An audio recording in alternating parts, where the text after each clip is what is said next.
Bonjour à tous et à toutes, aujourd'hui je suis au studio de Westrack Radio en compagnie de Laurie Guerrero. Bonjour Laurie. Bonjour à tous. Vous nous venez de Montpellier dans le sud de la France. Vous êtes auto-entrepreneuse, vous avez 24 ans et vous vivez actuellement à Goderville. Oui, dans la campagne du Havre. Donc on se rencontre aujourd'hui pour présenter votre entreprise qui s'appelle Kids Écolo Animation. C'est ça, oui. Alors, de quoi ça parle ? Kids Écolo Animation, c'est une micro-entreprise qui a pour but de sensibiliser les enfants à la préservation de l'environnement. Donc l'idée, c'est d'aller dans les écoles, tout d'abord, en abordant plusieurs thématiques. Donc ça peut être la biodiversité, les déchets, la consommation responsable et puis le réchauffement climatique dans sa globalité. Et d'amener les enfants à s'interroger sur quelles sont les causes du réchauffement climatique, quelles en sont les conséquences et quelles solutions on peut apporter pour éviter qu'il y ait des effets négatifs sur la planète et donc sur notre façon de vivre, quoi.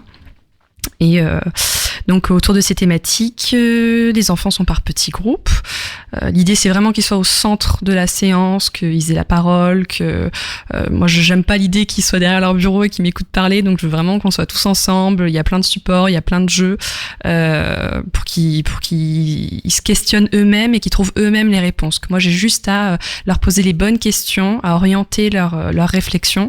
Et l'avantage aussi, c'est que j'apprécie que les séances se fassent sur plusieurs semaines, que la thématique dure dans le temps, et donc du coup on peut voir une véritable réflexion qui se crée depuis la première séance jusqu'à la dernière, et pour les récompenser entre guillemets de tous leurs efforts et de toute cette réflexion qui est née autour de ce thème, je finis chaque thématique par un petit atelier créatif, et comme ça ils repartent avec quelque chose qu'ils ont fait eux-mêmes et qui est une partie des solutions qu'ils peuvent eux-mêmes mettre en place. Et à quoi ça ressemble ? Comment ça se manifeste du coup ces ateliers créatifs ?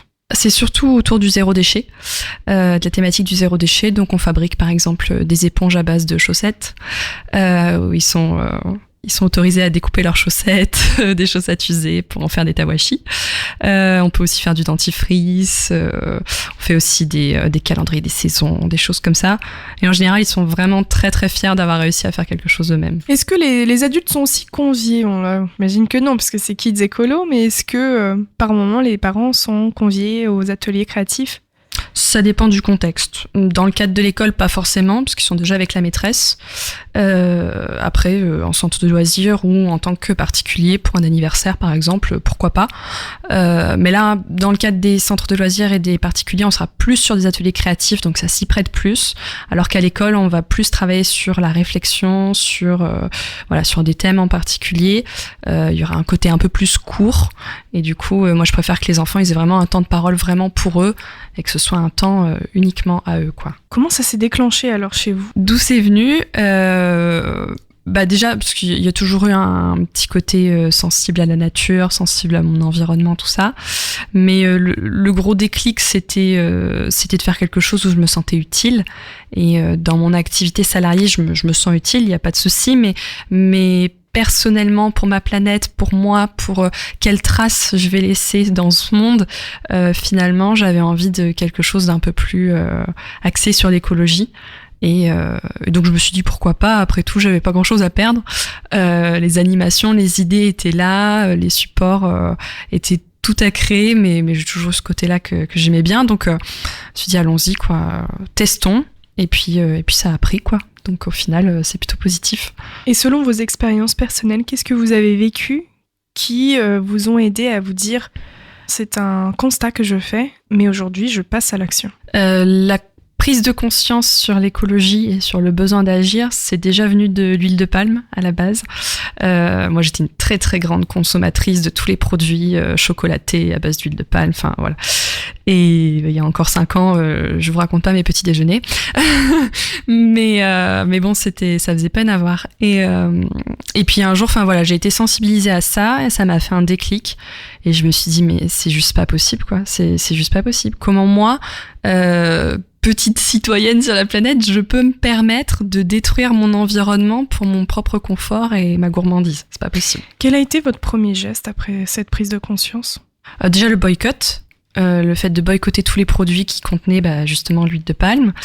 Et puis après, par des groupes sur les réseaux sociaux, par des lectures, par des choses comme ça, on s'intéresse à encore d'autres domaines, notamment les déchets, la pollution au niveau atmosphérique, tout ça.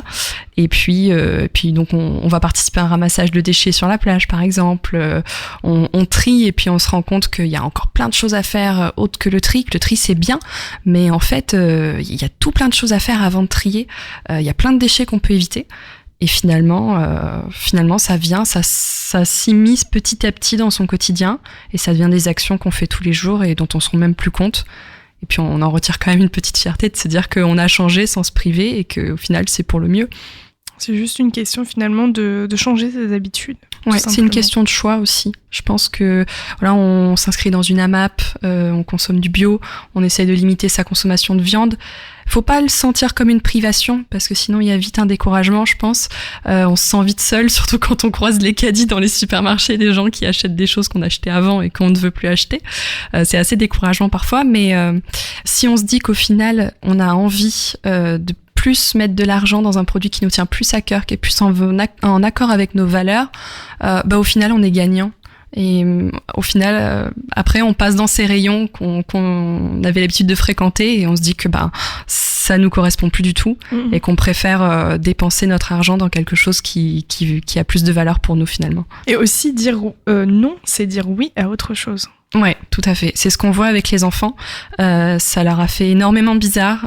En fait, déjà à la base, je pense qu'ils étaient déjà contents qu'on aborde ces sujets-là parce qu'ils n'ont pas l'habitude, je pense, d'en parler, que ce soit dans leur famille ou à l'école. Enfin, ils sont dans leur cadre, dans leur structure, leur cadre de vie. Ils ont peut-être pas forcément voix au chapitre sur la liste de courses, mais en fait, ne serait-ce que la question des téléphones portables, ça les a vachement secoués d'apprendre que certaines matières qui sont utilisées pour fabriquer les téléphones sont récoltées par des enfants comme eux.